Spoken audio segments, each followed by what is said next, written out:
Hello everyone, I'm Roman Delay. I write for TechCrunch and I haven't moderated the panel in a couple of years, I think.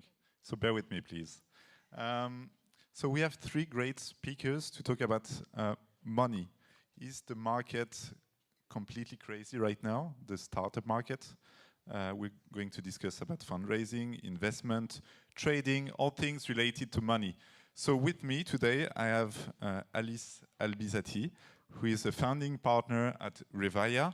Revaia, you may know this VC firm as Gaia Capital Partners. They recently renamed the VC firm, and now it's called Revaia.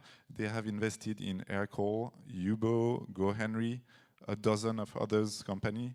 And now, she recently raised with her partner a new fund of 250 million euros. Congratulations. And you're going to focus more on impact investment and backing sustainable tech leaders. Next to Alice, I have Maria Scetta. Am I saying that right? Yes, Scetta. Okay, Scetta. She's the co-founder and CEO of Deltablock, a startup that is based here at Station F. She's working on improving liquidity for under-traded assets, and she's going to tell you more about this in just a second. Originally from Argentina, Maria has a ton of experience in finance as a trader, portfolio manager, and other positions at various finance firms such as JP Morgan. And in the screen back there, as you can see, we have Christine de Wendel as well, who is the co-founder and US CEO of Sunday. Sunday is a payment app and service for restaurants. You may have heard of the company because they just raised $100 million just 5 months after launching the company. Congratulations about that as well. Before that, she was the COO of Mano Mano, and she spent several years at Zalando. She's joining us live from the US, so that's why she's on the screen. So first, thank you for being here. Maria, I'm going to start with you. Can you tell us more about Deltablock? What are you working on, and why did you start this company? Well, actually, as you will mention, I come from Argentina, a developing economy. And I know firsthand how we have amazing companies there that do not get the visibility they deserve. And as a consequence, they start struggling with the lack of trust in the market and the struggle to go internationally. So I had this problem with me every time. And after moving here in France in 2016, I got the opportunity to work on different investment funds. And I met my co-founder, a mathematician who have studied specifically the problematics of liquidity in the stock market during his PhD. So of course, we decided to start working on a solution together. And now we are working both in Europe and in Asia, trying to help under-traded companies and trying to sort of attract other traders and institutional investors to come and see how amazing some small-sized companies are. And as you well know, it's more likely for every one of us here to trade maybe Apple or Tesla rather than buying shares of amazing companies in our own countries. So I believe it's very important to try to do something about it. And there are probably more, returns of investment opportunities for smaller companies as well, right? Of course, as we know, mostly in a world with low interest rates, it's very important to try to find an alternative where you can sort of get some profit out of, and that means, unfortunately, in this era, to acquire more risk. And actually, growth companies, which are normally smaller size companies, are the ones who have most upside. So it's very important also to try to dig deeper on the shares available in your country, for example, and try to go towards smaller assets. Excellent. Alice, I saw this mention. Revaia managed to raise Europe's biggest fund raised by women. Congratulations. In the tech space, yes. In the tech space, which is huge. When you pitched your own investors, what did you tell them, and what was your value proposition to differentiate Revaia from, I don't know, any other tech fund out there? Yeah.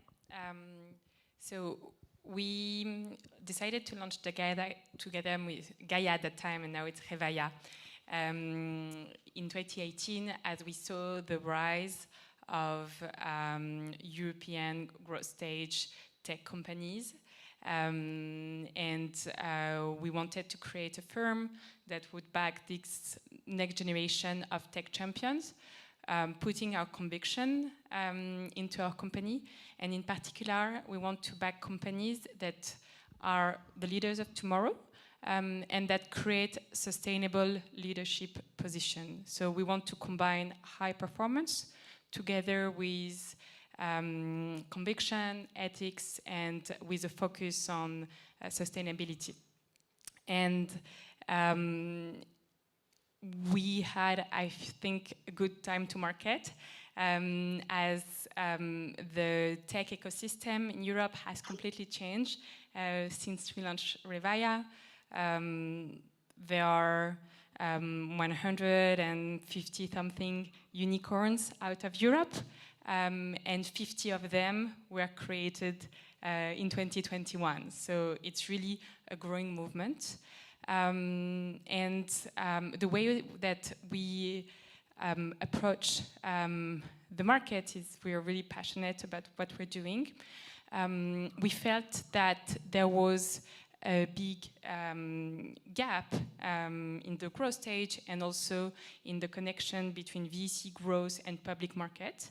And so we created a crossover strategy to be able to connect all these VC-backed companies with what is happening after that and with public market. And so we partnered with an asset manager called Sycomore Asset Management that is giving us this crossover strategy that already exists in the US market, for example. Our positioning, so we're not exactly an impact fund, but a sustainable fund, meaning that we are targeting, yes, high growth, high performance, but we want to invest in companies that have a mission. And we think that companies that will be there 5, 10, 20 years from now are companies that today, in their business model and in their business practices, take into account their impact on the environment and on society.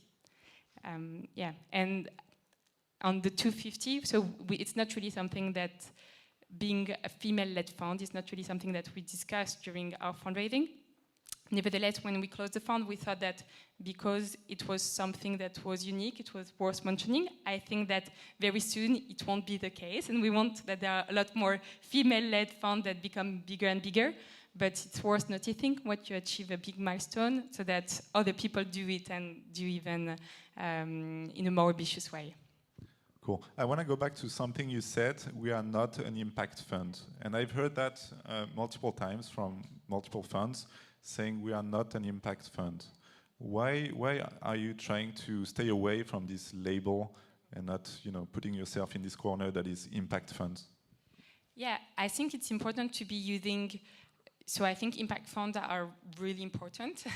And in the future, we might launch impact fund because this is one of the main purpose of our firm, is to be able to create a sustainable future, to reveal a better future.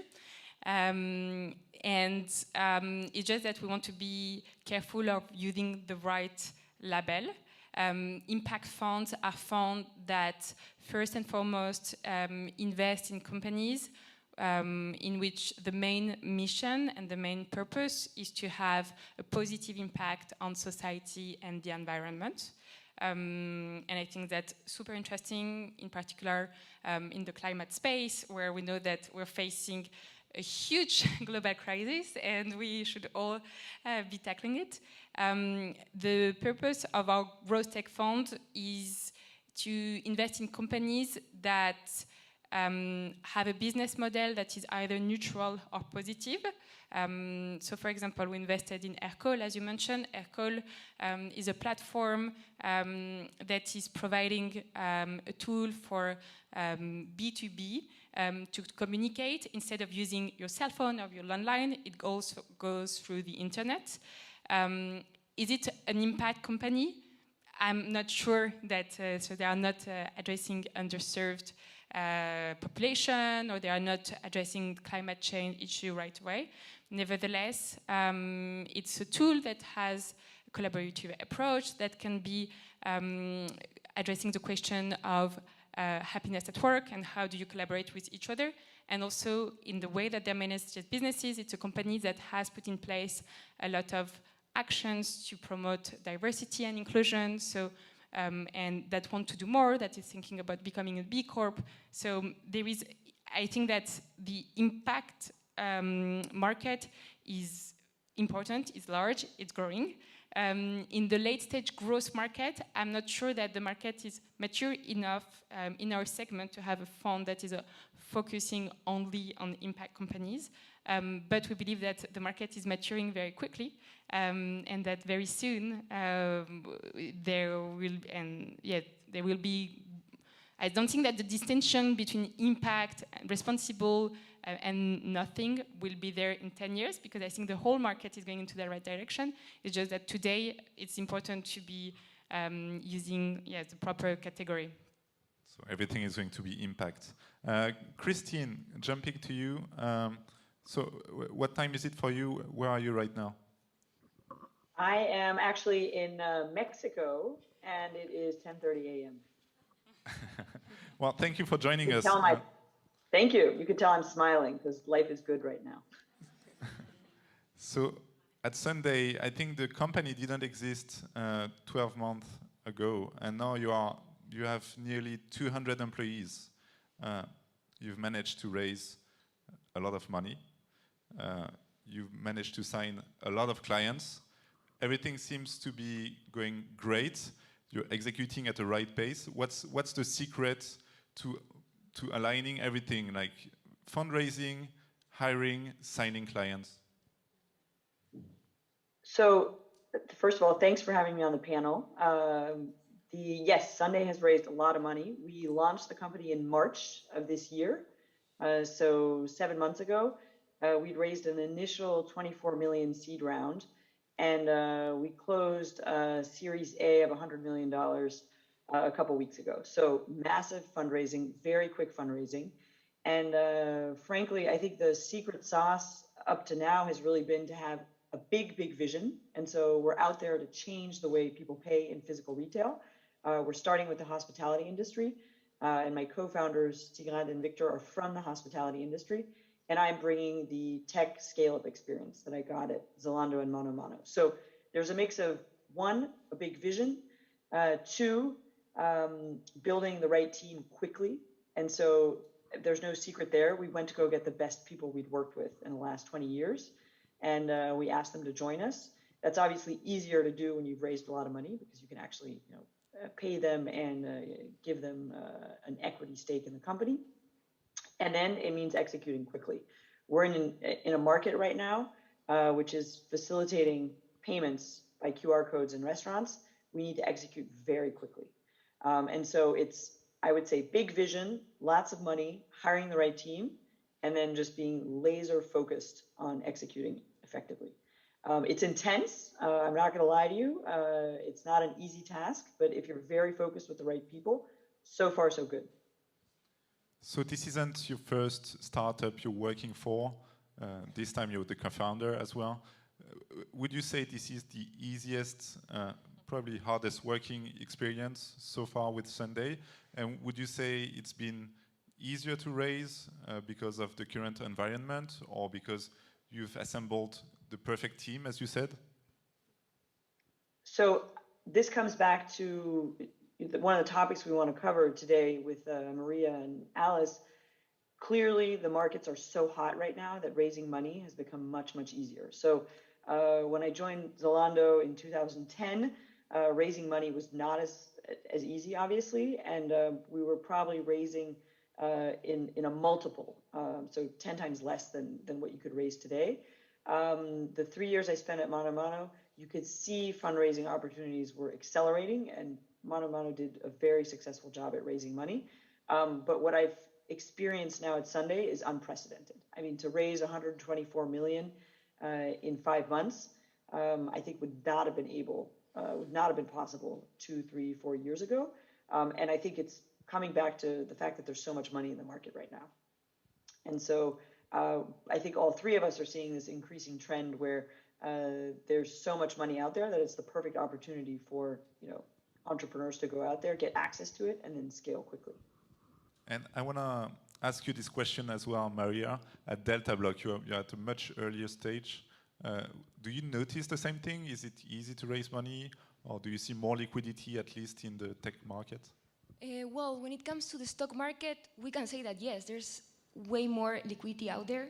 It doesn't mean that it's well distributed, right? So the same problem as before, we're normally looking here in France only to the CAC 40 maybe, but it's true that we have more money out there, and even if we look at ourselves, like this generation have invested more in stocks than our parents ever did.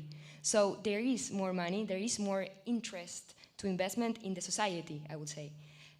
So it's a big thing, right? And in Europe specifically, we're seeing an immense growth when it comes to investing both in, like from the VC standpoint, retail investor. We see also the emergence in the crypto markets, for example, this interest from the retail investor to actually participate as well. So we may say that there is a huge growth in the liquidity out there and in the money available for investment in every institutional, retail, even governmental, through grants. So that's something that we see in all the markets. And at Revaia, you represent sort of institutional investors. Would you say like that more people are joining the table, want to invest in startups, so limited partners investing in VC funds, but also maybe business angels who want to join rounds that you're leading? Yeah, I think so. At Revaia, we're focusing on the late stage rounds, so from Series B to pre-IPO and listed stock. And I would say that the market, the early stage market, was already well structured. And the big difference that we've experienced the past couple of years is that the late stage and growth market in Europe is really growing now. So our market is perhaps doubling in size every year, driven by very large rounds like the one of Sunday. What we have in the market now is that we are financing the digitalization of our world in the B2B space and in the consumer space. There used to be a gap between the European market and the US or the Asian market, but we are catching up this gap. And what is interesting is that we see that now, so it's already used to be the case that US investors were doing these late stage rounds, but now they are all opening offices in Europe as they see that we are able to create this global champion, the Aircall or the Sunday that are growing internationally. We have the talent pool, we have the technology that are enabling entrepreneurs to build global companies from day one. There used to be like for a company raising over 20 million euro in 2013 was not possible. Now it's not at all longer the case. And so what is really interesting is that enables a lot more companies to go through the late stage space and to think about the IPO and to think about the next phase. And yes, the part of the market that has been transforming a lot are later, bigger round. The investment space also is very different because you have lots of hedge funds also that are covering our market and that are having conviction extremely quite quickly. So I think it's transforming the way the VC industry is doing. And I think it's good because we are financing companies. I believe it's important to have diversity of options when you're an entrepreneur and you are building your companies. And also we believe that it's important to have European funds that are working hand in hand with international funds because it's important to have an experience that is a 360 experience. And do you feel the heat as an investor that many investors are trying to invest in the same company like you. And what do you say to convince entrepreneurs that they should pick you, basically? Yeah. That's I think the power is really in the entrepreneur's hand, and Christine and Maria can confirm how the fundraising is going on their end. But it's really a matter of convincing entrepreneurs that we are the right partner for them. Our strategy at Revaia is to be very well differentiated, to be high conviction investors, to be value-add investors, to be agile. We're bringing a positioning that others do not have with the crossover strategy together with ESG strategy. But it's true that it's quite intense and quite competitive. And Christine, Romain, maybe I could jump in there. I've been blown away with these two funding rounds we've done at Sunday in the past 6 months, how our rounds have been oversubscribed, and the amount of energy the investors put in to get in to attractive rounds is quite incredible. So I heard the statistic in the US that there's $750 billion waiting to be deployed into VC growth and PE, and so it's fierce competition for the investors. And when you're sitting on the entrepreneurial side, when you have a pretty hot product that's already had some sort of success from a communications and an early business perspective, you're solicited every day by funds. And so I think the tables have turned a little bit. What I think is probably interesting is to hear from Maria. Is that well distributed, or are all the funds running after a couple hot companies, and then companies that aren't in that hot fund radar don't get enough attention? So I think that may be an issue in the market right now. Yes, actually, I believe that's the case. We see a lot of traction, a lot of interest for the same companies all over, and that's something that can be easily seen in capital markets. We have just a few tech companies being listed. Are launching their IPO. And I believe there's also some risk aversion, at least here in Europe, when it comes to deep tech, that maybe in the US or in Asia we don't see. So, for instance, if you want to launch your IPO here in Europe, you have many, many restrictions. You have to really prove that this technology actually is amazing. And the truth is that in other geographies, you have the opportunity to sort of launch from an earlier stage. So I guess that is true even from the equity market. All the equity research is normally concentrated in a few of the IPOs to be launched. So yes, that's something that we see very, very often. And I guess as an alternative of that is that the capital markets, but also the general public, are sort of creating new alternatives. And I guess that's where crypto lands, right? So they are presenting a new opportunity to sort of prove that there are other interesting companies that could sort of raise interest. And the same happens in the US with SPACs. It's a new phenomenon of listing companies that do not make the cut to be listed, properly said, but they still have a lot of interest from the public. So yes, I don't know really if that's a result of the risk aversion. Maybe Alice, you can say something about that. No, so I agree with you that there is strong focus on a few companies, and the way that we are addressing this issue is by trying to invest right before the companies get this huge traction.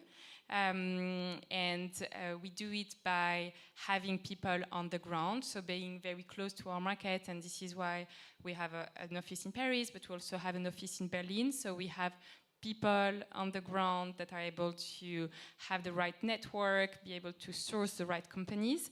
And the other thing that we're doing is that we try to take a bit more risk than what late stage or what most investors would do. And so by focusing on the early growth segment, the Series B, Series C round, so we announced an investment last week in Frontified, Swiss company. We led the Series C round. We invested in Hublot in September. Also, it was Series A round in the health tech space. So we try to invest right before companies get this huge momentum so that we can build the right relationship and be there, because we are going to see that if the company keeps performing the way it is performing 12, 24 months from now, it will be on the right track. And I think it's true, the issue is deep tech and a few more topics, which I think is an area of focus for BPI France and for the French government. So there are some bigger initiatives to try to focus on these companies as its key priorities. Yes. And do you believe that something beyond your funds, that something in general in Europe? I think the VC or the market is not as mature in Europe as it is in the US or as it is in Asia. So obviously, when you're not as big or as mature, you're going in the easiest category instead of going on the most risky one. And so perhaps investors are not as used as some other investors has used, and also we have not yet had the exit path to give comfort on this category. And this question on risk-taking and level of confidence, it goes through the value chain, because it's true for LPs that are giving monies to GPs to invest in companies. So I think it's the whole value chain that should be focusing on this question.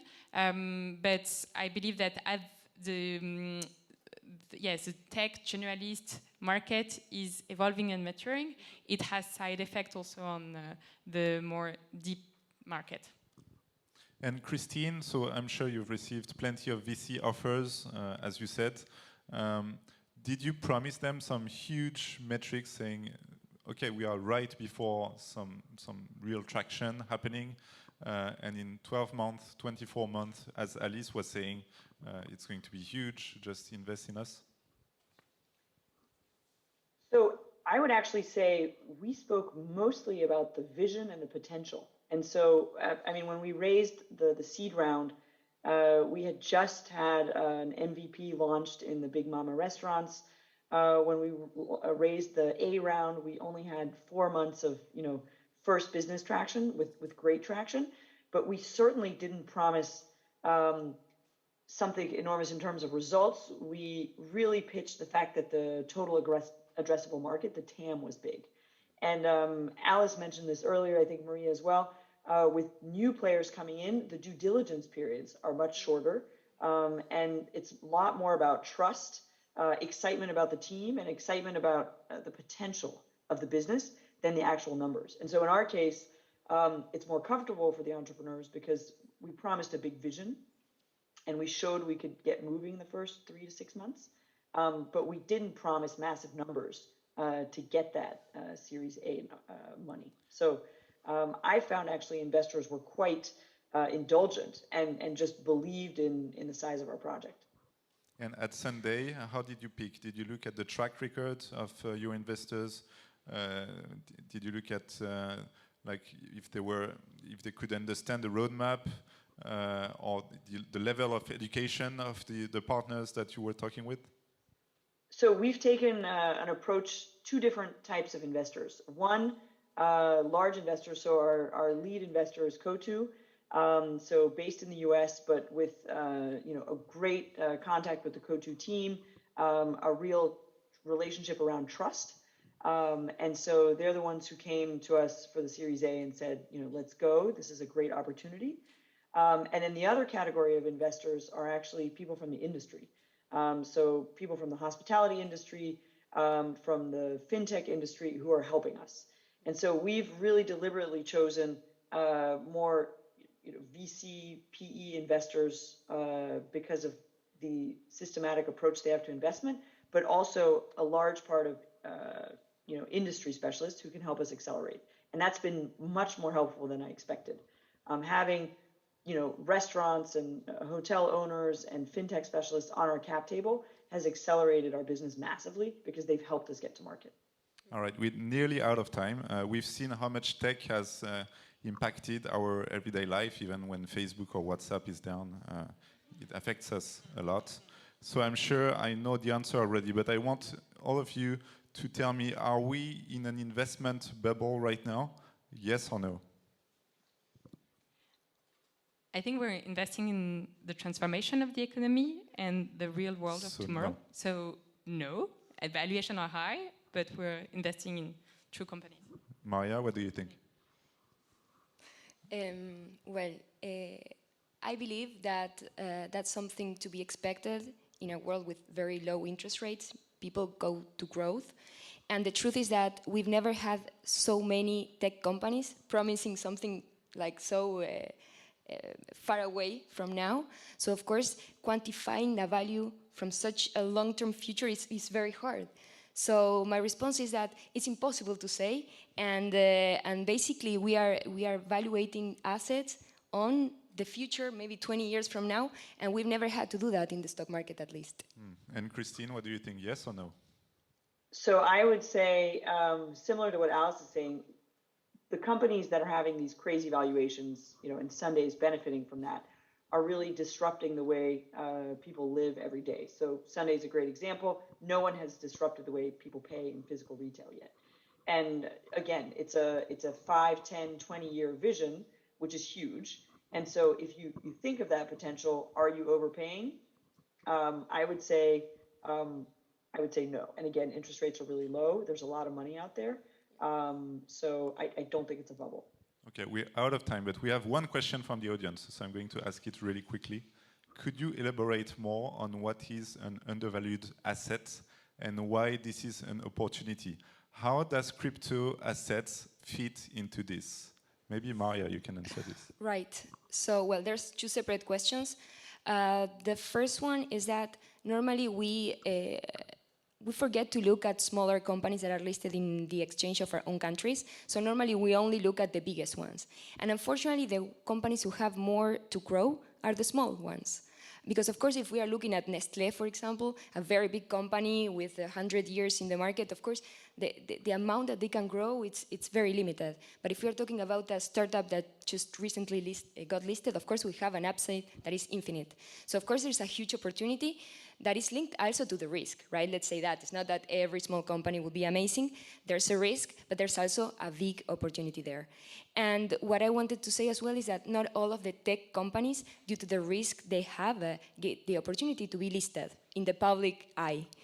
So most of them are still kept privately through VCs or investors. So crypto assets provide an alternative, right? Because you issue your coin, your token, being a young startup, and everyone as a retail investor could potentially invest in that, even if you have very limited resources. So it's an alternative that I believe the retail investor found due to the lack of tech companies getting listed in capital markets. Christine, Alice, and Maria, thank you so much for the great conversation. Thank you. And Thank now you. I'm going to hand it over to Roxanne.